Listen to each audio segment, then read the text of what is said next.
Former Olympic figure skating silver medalist Jocelyn Winter sat in her office at the Lake Falls Ice Rink. As general manager of the facility, she sat at her laptop sifting through a backlog of emails when she came upon another one from the city planner. Her quaint little town was growing, and developers were eager to expand into her ice rink's expensive land. The aging facility was desperate for upgrades and could definitely use the money, but the rink's underdeveloped land was vital to operations as it served as a gravel overflow parking lot during hockey games. Jocelyn yawned and sipped her coffee. The clock at her computer read 5:54 a.m. One of her many hats included being a figure skating coach, and as she looked out her office window overlooking the ice, she could see 15-year-old Cassandra Hamilton lacing up her skates. The National Figure Skating Championships were fast approaching. Cassandra was a rising star and had an opportunity to really start making a name for herself.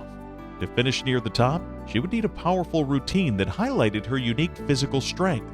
Finding the perfect song would be crucial, but Jocelyn had zero time to give it any thought. She closed her laptop and headed downstairs. Jocelyn's mother, Anne, had been trying to set up a lunch with her daughter for some time. Jocelyn always looked forward to their time together, but had a lot on her plate. Feeling guilty, she agreed to meet for lunch today. Running late, Jocelyn rushed into the bistro. Anne stood and greeted her daughter with a hug. As they took their seat, Anne could read the stress in her daughter's eyes. "Josie, when are you going to slow down? You're one of the most determined go-getters I've ever known, but I feel like life may be wearing you down a bit. You okay?" her mom asked. "Is it that obvious?" Jocelyn replied. "I don't know. It feels like I have a number of issues piling up lately and zero time to address them." Anne gave her daughter a reassuring smile, then had her look out the window where a light snow had begun falling. "See those snowflakes?" her mom said. "Each one represents the various thoughts that steal your attention throughout the day. An email, a text, a conversation with the skater's parent, scheduling hockey referees. Whatever it is, if you don't take time for yourself, time to reflect and organize your thoughts, those snowflakes will build up, and before you know it, you'll find yourself buried." "Yes, buried. That is exactly how I feel lately," Jocelyn shared. "But I've zero free time to even consider taking time for myself." "Sometimes you have to take one step back to take two steps forward," countered her mother.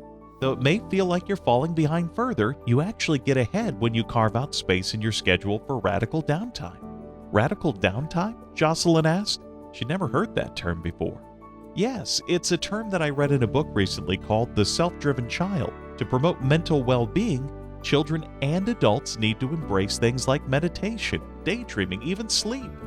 The demands of life have gotten so hectic lately, especially with cell phones now readily available, delivering an endless stream of social media drama. We simply need to unplug and give our brains a moment to refresh and make sense of it all."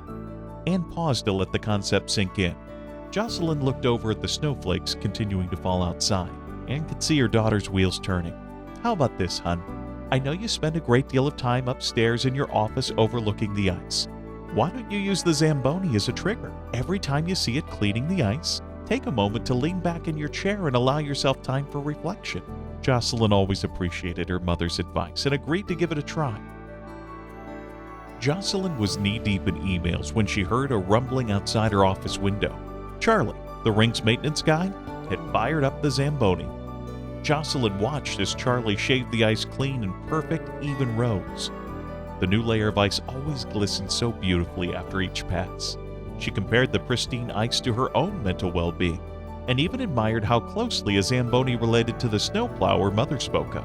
With that, she leaned back in her chair and closed her eyes. Jocelyn closed her laptop and stood up from her chair.